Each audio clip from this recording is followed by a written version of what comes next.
Élèves, à l'appel de votre nom, vous rejoignez Madame Ranieri. Premier pas au collège et premier stress pour Jean, jusqu'au ouf de soulagement. Il se retrouve dans la même classe qu'Evan, son meilleur copain, depuis la maternelle. On avait demandé si on pouvait être ensemble et je pense qu'ils ont accepté.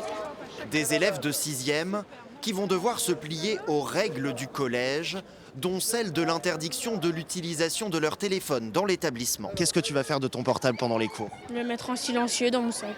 C'est vrai? T'as un doute? Oui, j'ai un petit doute. Un doute vite dissipé par les affiches placardées. Pendant qu'en salle de classe, les professeurs principaux accueillent les 130 élèves de 6e. Et puis quand vous êtes calme, le professeur vous dit « Installez-vous », donc vous pouvez y aller.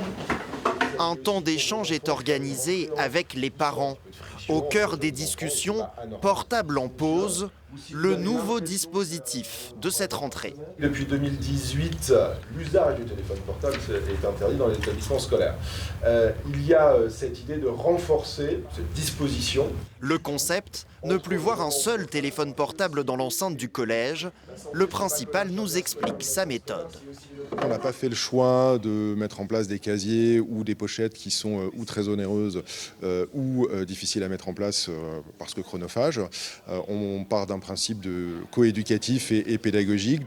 Lors de la récré, la mesure semble déjà bien intégrée par les premiers concernés. On peut l'avoir avec nous, mais on n'a pas le droit de l'utiliser à l'école. Dans le sac, au fond du sac, éteint. Et si elle le voit, elle nous confisque. Une rentrée au collège loin des écrans donc, avec pour objectif de faire que cette interdiction devienne la norme d'ici la fin de l'année.